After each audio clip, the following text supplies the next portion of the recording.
Let us begin. Distinguished guests, ladies and gentlemen, good afternoon and welcome to the IMO Singapore Future of Shipping Conference Decarbonization, or FOSC for short. The event is jointly organized by the Maritime and Port Authority of Singapore and the International Maritime Organization as part of Singapore Maritime Week 2022. My name is Melvin Ho, and it is my pleasure to be your MC this evening. The Singapore Maritime Week 2022 brings together global industry stakeholders to build mindshare on complex issue of climate change and to identify the next practical and crucial steps to achieve decarbonization goals for the maritime industry. In this regard, FOSC 2022 aims to bring stakeholders together to identify possible solutions along the two pillars of opportunity and gaps in the maritime and energy value chains. I am very pleased to share that in addition to over 200 participants in this venue in Singapore, we have an estimated 1,000 participants who have signed up and are tuning in virtually from around the world. My warm greetings from Singapore. We thank you for your strong support, and we are glad to have you join us this afternoon. Without further ado, ladies and gentlemen, we have a video speech from our guest of honor, Mr. S. Iswaran, Minister for Transport and Minister in charge of Trade Relations, to deliver his welcome address. Let us watch the video, please. Secretary General of the IMO, Mr. Kitak Lim, Excellencies, ladies and gentlemen, I'm pleased to join all of you for the second IMO Singapore Future of Shipping Conference. Climate change is a defining challenge of our times. Its impact on lives and livelihoods are already being felt around the world. It is a global emergency that calls for urgent, resolute, and collective action. The United Nations Climate Change Conference, COP26, held in Glasgow last year, issued a clarion call for greater ambition and action. Today, international shipping accounts for about 3% of global greenhouse gas emissions. It will be even higher if we fail to act decisively to decarbonize. Decarbonizing shipping requires the individual and collective efforts of the entire maritime sector, governments, industry, research bodies, and many other stakeholders. The IMO plays a vital role in galvanizing the maritime community to tackle this shared challenge. This year, discussions will begin at the IMO's Marine Environment Protection Committee, MEPC, to strengthen the initial strategy on the reduction of greenhouse gas emissions from ships, including the long-term targets for international shipping. The IMO adopted an initial strategy in 2018, which included targets for international shipping to reduce carbon intensity by at least 40% by 2030 and to at least halve total GHG emissions by 2050, both from 2008 levels. Concurrently, the MEPC will discuss mid- and long-term measures for the reduction of GHG emissions from ships. This will include potential market-based measures which can give the right price signals to encourage the uptake of greener fuels and technologies. An ambitious yet pragmatic outcome will catalyze IMO member states and industry to embark on the concerted endeavor needed to green international shipping. As a global hub port and international maritime center, Singapore is resolutely committed to do our part.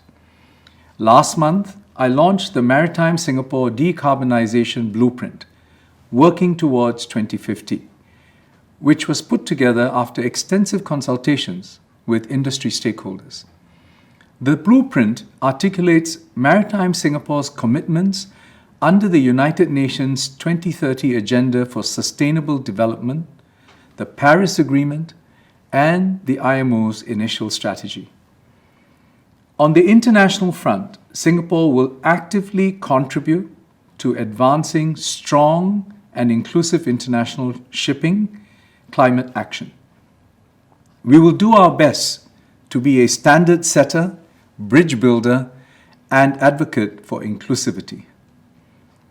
First, Singapore joins standard setters around the world to support the use of low and zero carbon fuels. As our fleet of domestic harbour craft transits to use low carbon solutions, we are working with industry to develop standards for drop-in biofuel blends to enable widespread adoption. To encourage this transition, we will waive port dues for new low and zero carbon fueled harbour craft for 5 years from the date of their registration. For international shipping, we are preparing for a multi-fuel transition. Singapore is partnering fellow port authorities, maritime administrations, and the industry to develop harmonized standards to safely bunker alternative fuels.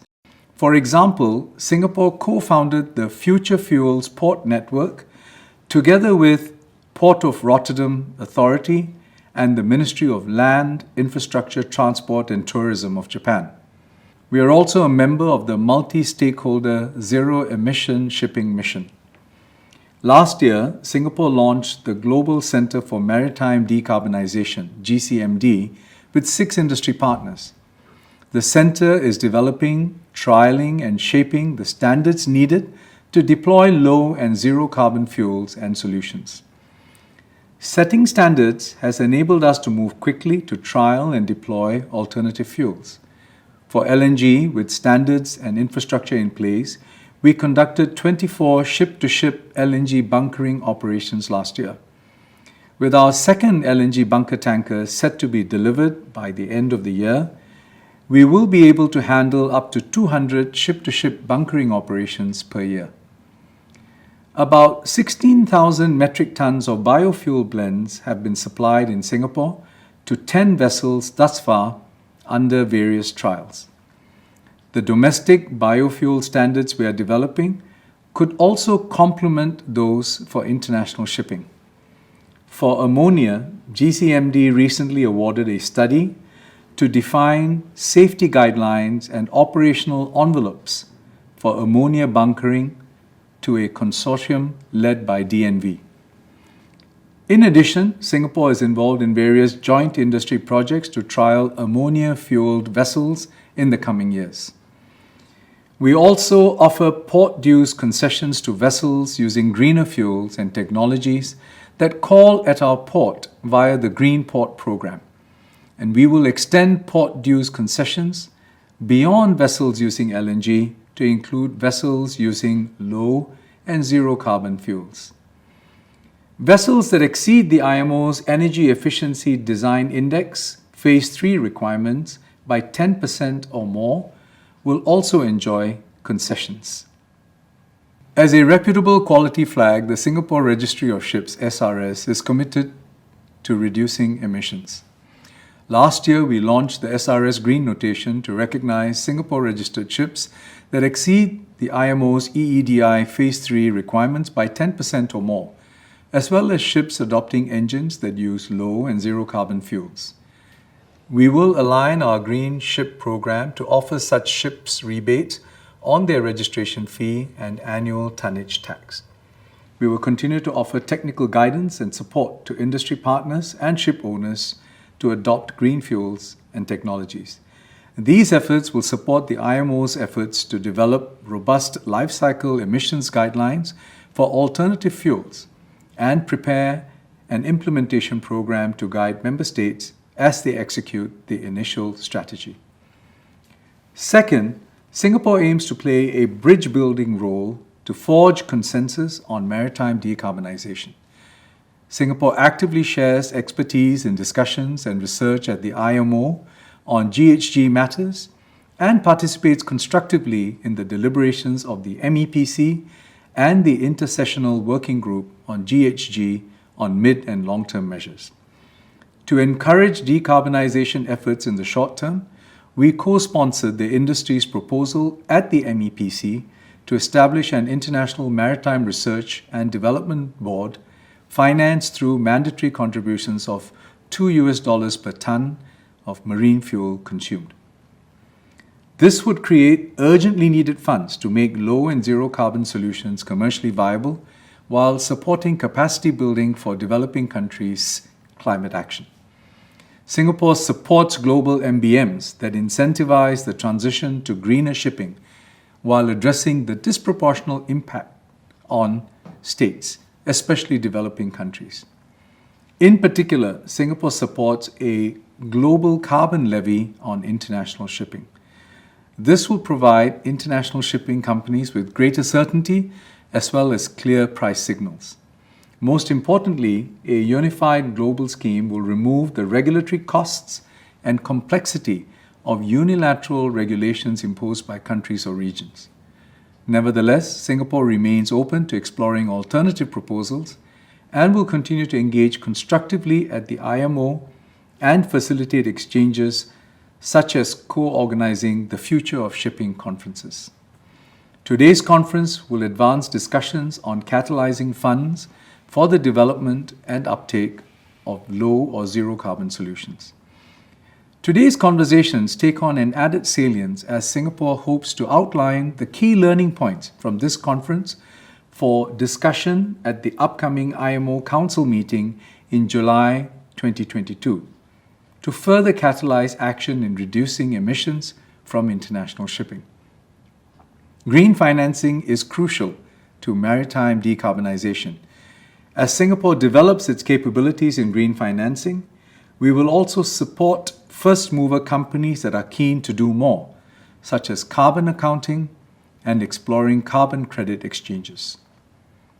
Third, Singapore is a firm advocate of inclusive climate action. To ensure that the transition is inclusive for all, technical cooperation and capacity building are needed.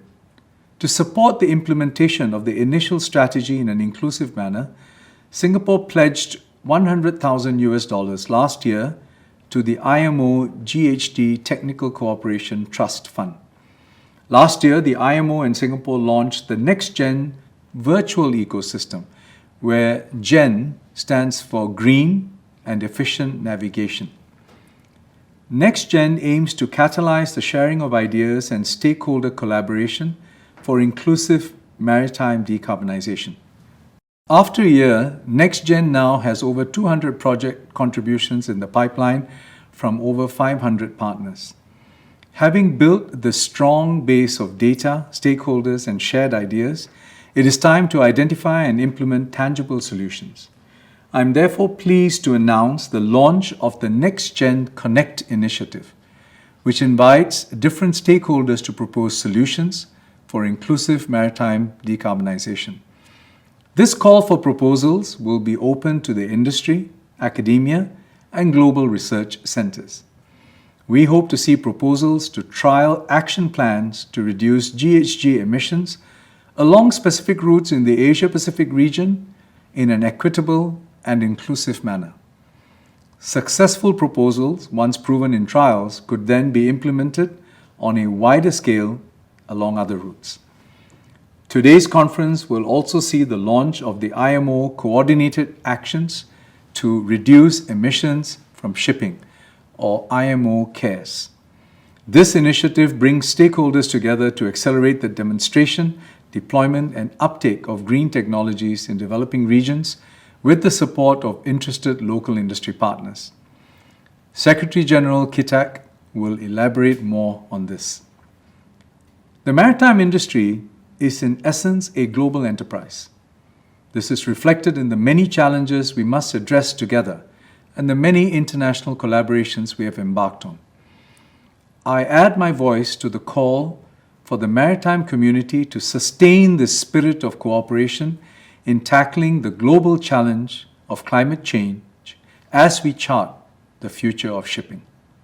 Thank you. We thank Mr. Minister Iswaran for his message, and we thank you for your kind attention as well.